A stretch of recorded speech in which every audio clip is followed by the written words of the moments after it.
You know that feeling you get whenever you need to desperately take a piss but you're watching the movie and you don't want to miss anything because you're that engaged with it? Yeah, more often than not that's usually a good sign.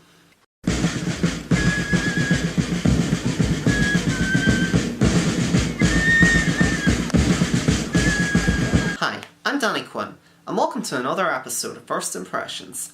On today's episode, John Cho logs in as he goes searching for his missing daughter. This movie is a very unique way of telling its story. It's told exclusively through smartphones and computer screens, much like Unfriended from a few years back. And it tells the story of Peter Kim, played by John Cho, a grieving widower whose life is turned upside down whenever his daughter goes missing. Realising the distance that has occurred between the two, he begins using her laptop in an attempt to uncover her whereabouts, with the help of a detective played by Deborah Messing, and he soon realises that he doesn't know his daughter quite as well as he thought he did. For better and for worse, technology is becoming an increasingly important part of our lives, especially with the rise of social media and the internet, and Hollywood has definitely realised that because there is no shortage of movies dealing with that particular subject matter. Searching takes a fairly conventional sounding idea and tells it in a very unique way that I've never really seen before. I was very pleasantly surprised by this film. It takes what could have been a very gimmicky idea and uses it to terrific effect. Indeed, the film's use of smartphones, computer screens and technology to tell its story is something that really works. It really does set the movie apart from other films like it, and it actually really complements the story that the filmmakers are trying to tell. It's a story about how people ostensibly use technology to document their lives, but on a more personal level,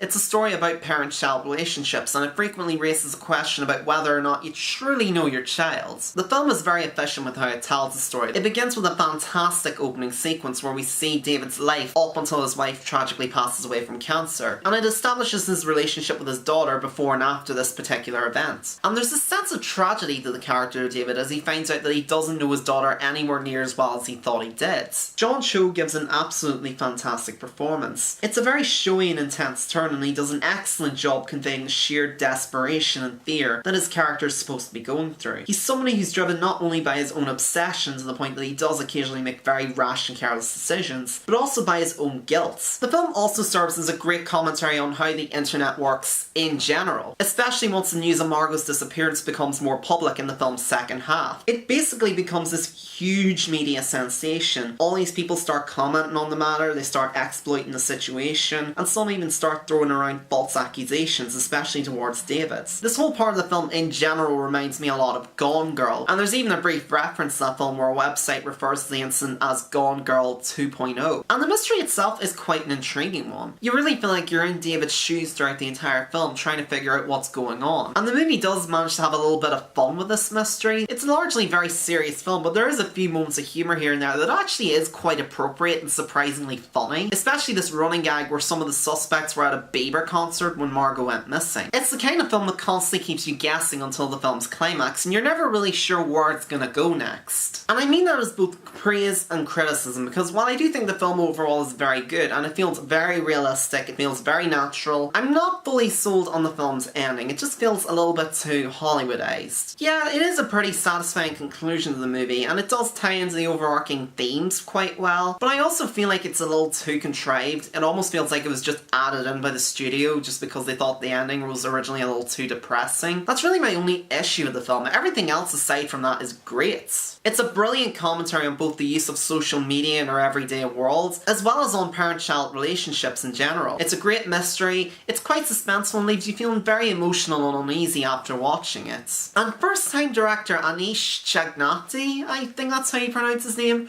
really holds the film together in a very impressive debut, managing to balance suspense, drama and humour in a very neat little package. And while the film's ending does wrap things up a little too neatly, it's still a great film regardless, and after all is said and done, I'm gonna give Searching a strong 8 out of 10.